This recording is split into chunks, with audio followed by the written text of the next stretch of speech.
then you're going to have to start that process all over again. So don't do that. Now I've just caused you a bunch of stress and tension. So keep it simple for people. Here's why I'm saying it's terrible. Think about it from the consumer's perspective. Don't give the person a reason to hang up. Cash call, everybody. Dale Archdeacon, Brian Curtis, back for another week. I'm thinking maybe we start with your call. What do you have for us today, Brian? Here's what I like about this call. The end result of this call is an appointment, which is what we want, right? And there's so much room for improvement. So this is actually an ISA who's been recently hired to my team. She's been with us for less than 2 weeks, actually. And she's a hard worker, young lady, and she's doing a good job, and she's not. So that's kind of what I wanted to say about it. I mean, I'm excited that, that she's growing and learning, and this call was done about a week and a half ago. So to give you perspective, she has 2 more weeks of training now that, that we've gone through this. So, okay. All right. Hello. Hi, Jenny. How are you? Hello. Good. Thank you. You're welcome. All right. So we made it, 7 seconds in the phone call before I hit pause. It's funny because this person actually is an employee of mine. So clearly I had some work to do as a coach and as a trainer, but I don't like phone calls starting out with, hey, is this person X? If I call Dale, I don't go, hey, is this Dale? Because you know what? I know who he is. It's Dale. None of my friends call me and go, is this Brian? Because they know who I am. Now, is that the end of the world? Absolutely not. But the last thing that we want to do is cause someone tension, put up that wall, put up that mental block in front of them. So an intro script is vital. And, this call is actually going to work out pretty well. And let's not make the false association that doing something that isn't perfect is still a good idea just because it worked out. Because sometimes and Dale, you've heard this too. I've heard some horrible phone calls that got an appointment, right? I've made some horrible phone calls that got me an appointment. So yeah, yes, that's true. Absolutely. So I guess my point is here is just because this is going to work out, take this feedback.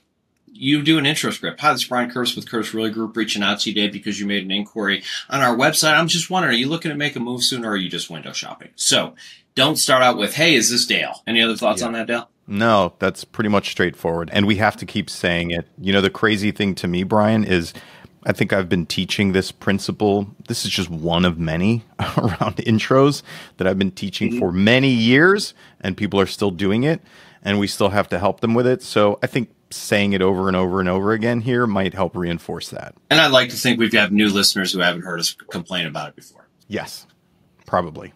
All right, here we go. This is Abby with Curtis Realty. I was just calling to see if you were still interested in buying a home in Northwest Arkansas or if you're just looking. Yeah. After she did the, hey, is this Susie? She did the intro script. It's not perfect, but it's still a decent intro script. Wouldn't you agree? Yeah, good script. The only thing I would say is it sounds like this is an older lead. And one thing I want to add for the listeners here, if this is an older lead, like it's been in your system for a while, if you have anything like about a year. A year. Okay, yeah. So what I would add to that is I would say, this is so-and-so with Curtis Realty. It looks like you registered on our website a long time ago to look at homes for sale. I just wanted to see if you've bought already or if you're still in the market to purchase. Point being, I like to add in some of the context, right? Here's what you did. It was a long time ago. You probably don't remember it. Now I'm going to go into my pick a path question, right? Are you still in the market to purchase or are you just window shopping or whatever you want to ask them? Perfect. I agree. If I find what I want, I am still interested. Perfect. Are you moving locally? Do you already live in Fayetteville? No, actually, I live in Dallas where I own a home. And so I haven't decided if I'm going to sell it and buy a new one or if I'm just going to buy another home and keep this one. He's doing great, man. I hear the training. Now, if you could just fix that whole asking if it's them, this would be perfect. Yeah, so she asked a great question there, and I thought she did a really good job. By the way, this call's about 7 minutes long, and I chopped it up, so there was some boring conversation I cut. So I'm kind of working all that out, but I've just kind of been looking online, at the sites to see what's come online. But yeah, if I could find what I want, I'm definitely interested. Yeah, what are you from? I live in kind of the White Rock area. Oh, okay. I'm actually from. Do you know where that is? Oh, yeah. My daughter lives out there. Oh, I love that she took a second to build some rapport. She found an opportunity to build rapport with this person, and she did. And I think that's great. I think all too often, sometimes agents get going or ISAs get going. This woman's an ISA, and they forget, like, hey, I can still build rapport. Don't miss those opportunities that are, I mean, that's a golden opportunity. I used to live where you live. Oh, absolutely. She's doing a great job. Oh, really? Yeah. Oh, yeah. Well, I can definitely get you in contact with an agent if you just want to give me a little bit more information about what specifically you're looking for. And so, Dale, I'm going to refer to you. I've got an opinion about this, but I kind of like to hear what you've got to say about this. And here's what I mean by that. We're probably 3 or 4 minutes into probably about 2 minutes in this phone call. It's hard to tell because I chopped some of it. But my point is, would you have pointed out at this point in time that she wasn't an agent? I wouldn't. No, there's no reason to do that. And you probably have a reason why. I'm just going to roll into mine because the consumer doesn't give a shit, right? The consumer wants to talk to somebody who can talk to them about houses or about their move or ask them questions or build rapport with them. She doesn't need to know how we make our sausages around here. You know what I mean? Like that doesn't matter to her at this moment. Yeah. And the same thing for me, because one of the reasons that I don't want her to do this, this woman hasn't asked, are you an agent? She hasn't asked her any questions about properties or different things.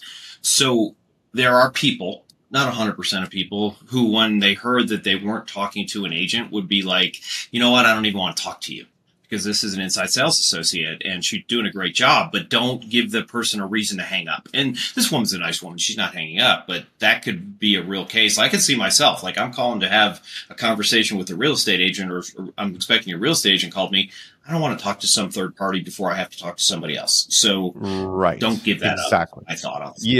Yeah, you're giving your power away when you do things like that because people will look at you in different ways.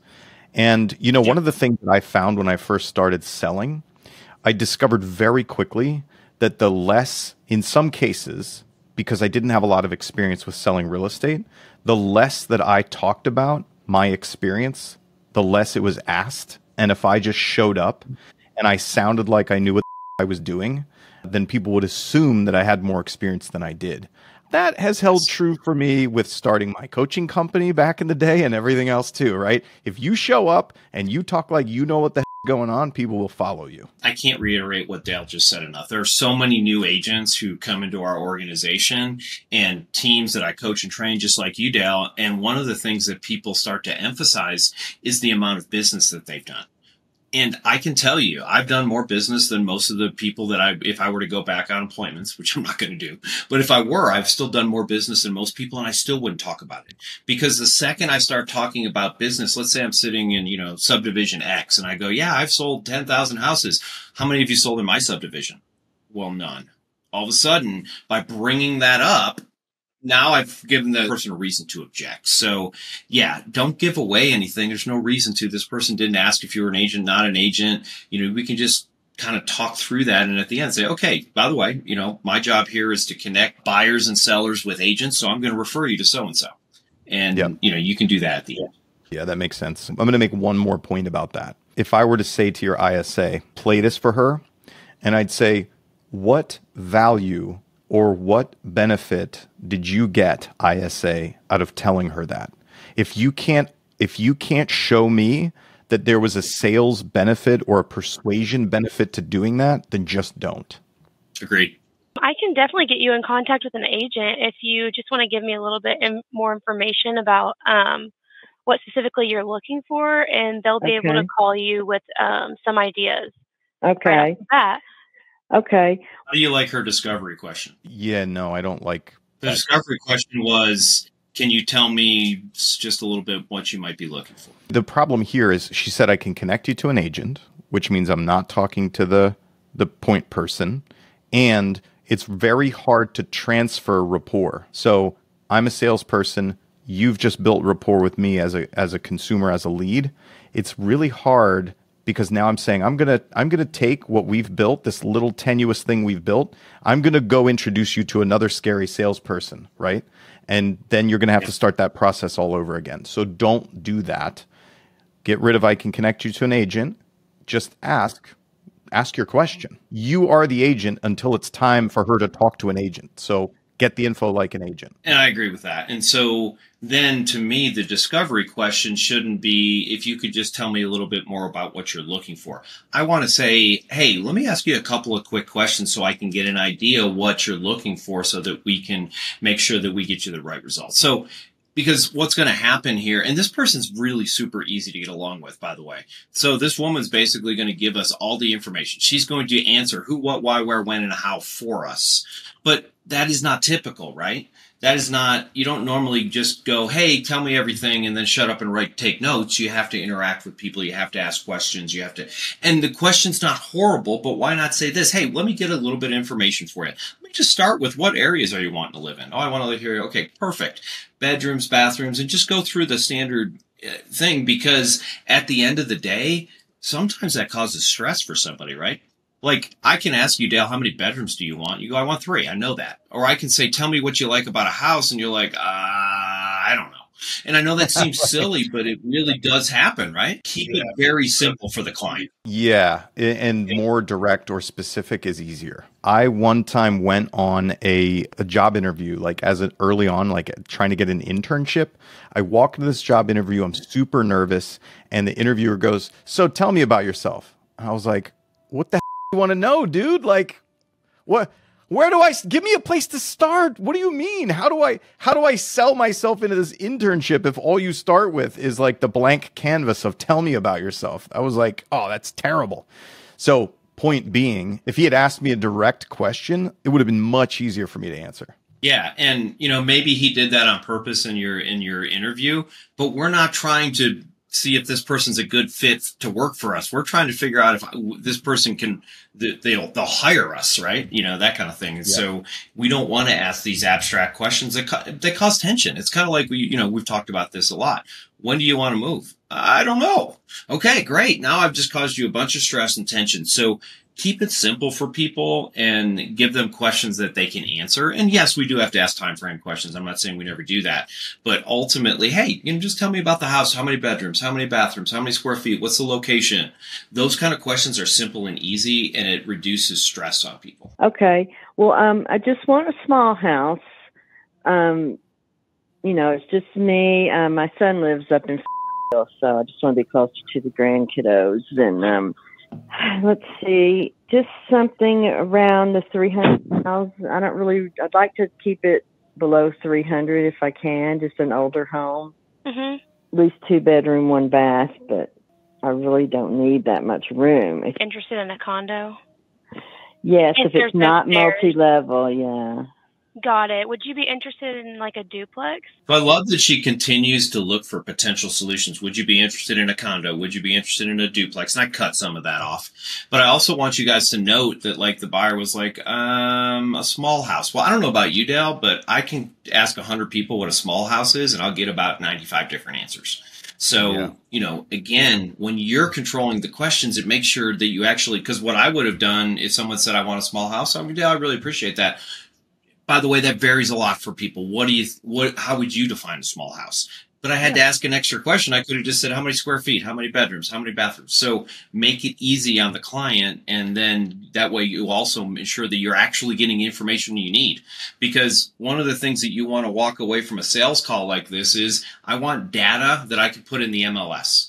Small house, there's no category for how many square feet is that? How many bedrooms is that? How many bathrooms? You know what I'm saying? So that's a thought that we should have is how can I put the data in the MLS to send out what she's looking for? Small house is not a category. Yep. No kidding. Perfect. So I will go ahead and pass your information along to an agent, and hopefully they will be able to be in contact with you pretty soon. And there's another thing I don't want that person to say. I'll let you comment on it. I saw you shake your head. Yeah, that's terrible. Here's why I'm saying it's terrible. Think about it from the consumer's perspective. Okay, I'm going to take what you gave me and I'm going to give it to some stranger who I can't name for you, who is a salesperson, which we have to be afraid of salespeople to begin with. And they're going to, quote, reach out to you, which means I have no idea when they're going to talk to you. Might be at an inconvenient time for you, or maybe they won't even reach out at all. And we're not really clear on what's going to happen next or when it's going to happen next or what I'm going to get out of it as a consumer. So that's everything I just heard in that short sentence. Yeah, I agree. And, we've updated this process. Like I said, this is a couple of weeks ago, and this was probably literally the first 5 days that this young lady was working for us. So, but now we do live transfer. So the question would have looked like this. So I've got an agent who's available right now. I would love to transfer you over to Dale, and he can finish answering up your questions and get you dialed in. I really appreciate spending time with you. Do you have any questions for me before I transfer you over to Dale? And then I could literally transfer over to Dale. I'm going to make your script better. Can I do that? By all means. Okay. Brian, I've really enjoyed talking to you. You know what? I want to introduce you to my area specialist, Mark. Hold on 1 second. Let me see if he's available. I put you on hold. I call Mark. Mark, I got Brian on the line. Here's what he wants. He wants a small house, super nice guy, blah, blah, blah, right? I'm going to connect you right now. We get back on the line. Brian, I got Mark here. I want to introduce Mark to you. Mark's a really great agent. He's been selling real estate for X amount of time. He's a local native. And I told him all about your situation. You're looking for a small house. Here's what you want to spend, blah, blah, blah. Okay, you guys take it from here. That is a very great way to make that marriage happen. I didn't give you the option to get off the phone. I did it like a cocktail party. Oh, hey, Brian, here's Mark. I want to introduce you to Mark. Hold on a second. Let me get him. Boop. Right? Put you together. And now pumping up who Mark is in front of you. And then I'm saying to him what you already said to me so you don't have to do it again. And you know that he knows. And everybody knows. And now you can talk. No, I love that. And, let me point out a couple things Dale did. He set up the opportunity for it to be a benefit for this person and how great Mark was. It wasn't, hey, I'm going to get you with an agent. Right. I'm going to get you with an area specialist. I've actually handpicked this person from a list of, whatever. And that's the idea we want to get. You don't have to say I handpicked him from a list. That's not my point. But that's the feeling like, oh, this is the agent who will do a great job with you. So I love that. All right. I'm just going to play the last little bit of this and then we'll move on. So yeah, if there are any other houses that you come across that you're interested in before the agent gets with you, feel free to send them over to me and I will forward them along just so that the agent is caught up to speed for you. Okay. Perfect. Right, sounds good. Well, I will text you over my information right now. But until then, I hope the hunt goes well for you. So I will just say this, and we've cleaned this up some. There needs to be a better finish at the end. And by the way, not 100% of the time is it going to be transferred. Like, not 100% of the time is the person going to accept the transfer, even if you do it Dale's way. They might go, no. And that could happen too. And unfortunately, and I think this is truly unfortunate, not 100% of the time does that agent pick up. Like, we have multiple agents on duty, on call to make sure this happens. And still, not 100% of the time are we able to live transfer because one's on a phone call, one's in the bathroom. And, it's reality. It doesn't always happen. And so I think that's a really powerful thing to understand is, hey, I'm going to send a quick text message between me, you, and Brian. That way, he'll connect and he'll get with you very quickly here in the next 5 minutes or so. And that way, we can make sure we have a plan moving forward. Brian, I'm wondering about this, man. Just functionally, I understand that problem of agents not being available to pick up, and probably like 10% of the time they're just being lazy, but. I mean, you and I both know that probably 80 to 90% of the time they legit are doing something else, right? They're on a call, they're doing something else. They just aren't able to pick up. So I'm wondering, is there a way, if I'm an ISA and I'm having the conversation, can I fire out a group text similar to like an alert that they would get that says, got a hot one, it's coming in fast. Whoever is available now is getting the phone call, right?